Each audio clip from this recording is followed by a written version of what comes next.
Bonjour, Ozu, Annie, good afternoon. Il nous fait un grand plaisir d'arriver sur le bateau à vapeur SS Colville qui a fait un long voyage, plus loin que vos bateaux York. Et c'est un honneur d'être parmi vous, un grand miigwech aux Inuits qui ont guidé notre bateau jusqu'à Rossville. Nous sommes heureux d'être parmi vous en représentant votre noble grand-mère Victoria, la reine, en représentant le gouvernement du Canada et les gouvernements du Manitoba et des territoires du Nord-Ouest. Nous n'avons que 3 jours ici à Norway House, je veux dire Rossville, alors j'espère que vous serez prêts à négocier. Oui, comme le lieutenant-gouverneur Morris vient de dire, nous n'avons que 3 jours ici avec vous. C'est le mois de septembre et dans le Grand Nord, comme vous le savez bien, les températures commencent à être frisquées, n'est-ce pas? Eh bien, que ce nouveau bateau à vapeur est formidable et fort, il n'est pas capable de briser la glace qui risque de former sur le grand lac Winnipeg, de jour à l'autre. Donc, nous voulons profiter. Je veux dire, nous voulons bien passer notre temps limité avec vous. Alors, voici comment on va procéder. On vous demande de réfléchir sur 9 différents aspects que nous sommes prêts à négocier avec vous. Nous cherchons à partager ces terres dans le Grand Nord avec vous. C'est un territoire rude. C'est un territoire froid et peu hospitalier, mais nous voulons que ces terres fassent partie de la nouvelle province du Manitoba et nous voulons partager avec vous notre prospérité, nos outils, nos connaissances avancées, nos médicaments et notre instruction. Je suis comme vous, hein? Ma mère avait du sang autochtone. Elle s'appelait Marguerite Gladu, et elle est née pas tellement loin d'ici, à Cumberland House, à l'ouest du lac Manitoba. Donc je comprends vos espoirs. Je comprends vos inquiétudes. Nous sommes ici pour que votre futur soit assuré et que vos enfants et leurs enfants qui viendront après nous aient une bonne vie, une vie meilleure que la dépendance de la compagnie de la baie du Thon. Nous comprenons que messieurs Ross et McTavish étaient obligés de mettre plusieurs d'entre vous à pied. Nous savons que vous êtes désespérés, mais mes chers cousins, nous savons comment vous aider.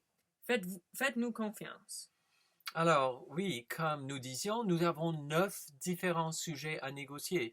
Nous allons les décrire pour vous maintenant, donc écoutez bien, mes enfants. Nous comprenons que vous ne savez pas lire et écrire, mais vous avez étudié la Bible grâce aux missionnaires quand même, donc vous comprenez un peu les façons de l'homme blanc. Nous voulons conclure un traité juste. Alors voici, le premier terme qu'il faut considérer, c'est la question des terres.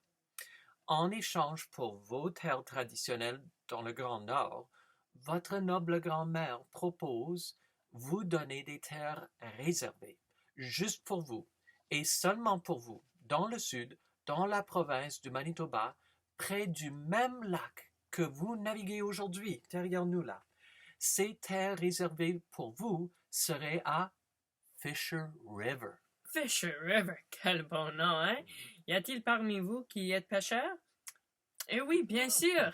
Alors, vous savez que cela doit être un bon endroit, Fisher River, car son nom l'indique tout de suite. Alors, nous avons des terres réservées pour vous là où il est fait beaucoup moins froid qu'ici, là où les hivers sont beaucoup moins durs, là où le soleil se couche plus tard, que vous permettez de cultiver votre propre nourriture, sans avoir besoin de voyager pendant des jours et des jours, peut-être sans même trouver un lapin ou un renard pour manger. La question à régler sur les terres, c'est d'abord la question suivante. Êtes-vous d'accord que les terres réservées pour vous ne seront pas ici? Et deuxièmement, combien de terres? Notre grand-mère Victoria est généreuse, certainement, mais elle ne possède pas toutes les terres. Donc, on veut négocier avec vous. Qui aura droit à ces terres?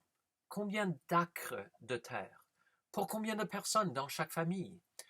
Qui comptez-vous comme étant membre de famille? Voilà des questions qu'il faut préciser. Et puis, il y a la question de l'argent.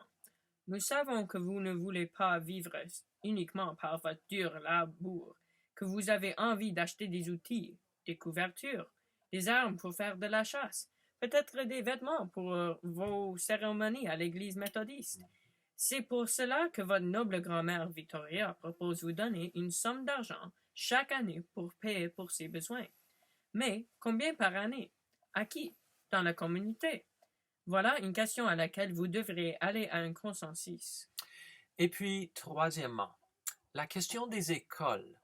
Nous comprenons que vous voulez mieux comprendre les manières de l'homme blanc. Et vous avez raison de vouloir cela. Nous sommes civilisés. Nous avons développé des outils qui vous ont rendu la vie plus facile.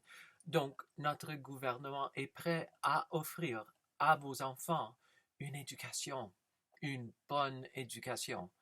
Là, il n'y a même rien à discuter. Monsieur Mackay et moi, nous voulions juste vous rassurer que vos enfants auront une bonne éducation, offerte en anglais qui les permettront d'avoir une bonne vie dans le futur. Ensuite, il y a la question de l'alcool. Je suis certain que vous êtes de bons chers chrétiens et que vous ferez certainement une bonne décision ici. Mais il faut que vous soyez clair sur ce que vous voulez et ce que vous ne voulez pas en termes de cet outil du diable. Ce qui nous amène au cinquième élément à discuter, les droits à la chasse et à la pêche. Comme vous le savez, nous avons maintenant besoin de partager cette terre que le Créateur nous a donnée. Êtes-vous prêt à respecter la loi? Ce que le cher Monsieur Morris veut dire, c'est est-ce que vous voulez être certain qu'il restera assez de poissons et assez de gibier pour vous, pour vos enfants et pour vos petits-enfants dans l'avenir?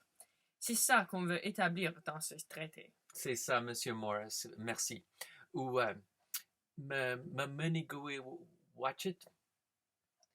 Oui. Ensuite, il y a quelques autres éléments pas très importants qu'on pourra discuter avec votre chef Rundle et avec vos 3 conseillers élus. Ah oui, nous tenons à vous féliciter, chers Ross villageois, d'avoir utilisé le système démocratique pour la première fois pour choisir les représentants qui vont négocier en votre nom avec nous. Voilà une belle preuve que vous voulez améliorer et vous civiliser. C'est qui donc les conseillers encore? Voilà, permettez-moi de les identifier. Monsieur Morris, il s'agit de Harry Kusitag. Bonjour, monsieur. James Cochrane, vous connaissez sûrement mon frère, n'est-ce pas, James? Et Charles Papasequanape, miigwech, honorable aîné. Alors, voilà quelques éléments pour vous donner à réfléchir, à discuter avec vos membres de famille et à communiquer au chef Rundle et à ses conseillers, Cochrane, Kusta Midi Matag et Papa Simama Swampy. Cochrane, Kusitag et Papasequanape. Ouais, c'est ça. Donc, pensez aux terres réservées. Où? Pour qui parmi vous? Combien? Pensez à l'argent, beaucoup d'argent. Pensez à l'éducation, une offre généreuse de la part du Premier ministre Alexander Mackenzie. Pensez à l'alcool, quelle horreur. Pensez à toute l'aide que nous sommes prêts à offrir pour vous permettre à faire la chasse et la pêche. Donc, nous savons que vous avez beaucoup de matière à réflexion et à discussion. Et nous n'avons que peu de temps. Donc, voici comment on propose d'organiser la première partie de ces négociations. Des pétitions. Ah oui, c'est vrai. Vous ne savez pas ce que sont des pétitions. Oui, alors notre grand-mère, en contraste avec vous, elle sait comment lire et écrire, et elle veut examiner vos demandes une par une. Donc, à l'aide de votre révérende Rutin, le ministre méthodiste, oui, ou si vous demandez à Donald McTavish ou à Roderick Ross de la Compagnie de la Baie du Thon, vous allez leur demander de transcrire vos demandes sur une feuille de papier. Et le plus de signatures que vous obtiendrez pour appuyer vos demandes, le mieux que votre grand-mère va considérer vos demandes. Donc, la prochaine fois qu'on se réunira, organisez-vous pour décider quelle demande est la plus importante pour vous Ensuite, soyez en contact les uns avec les autres pour partager vos idées et revenir avec une pétition qui a non seulement votre nom, mais les noms de ceux qui sont d'accord avec vous. Eh bien, je ne sais pas comment vous vous sentez, mes chers cousins, mais moi, j'ai faim de loup. Qu'est-ce que vous vous préparez à manger? Allons, Monsieur Morris, je suis certain que les bonnes femmes de Rossville nous ont préparé un banquet. Sans doute, Monsieur Mackay, sans doute. Merci, merci. Allons casser la croûte ensemble.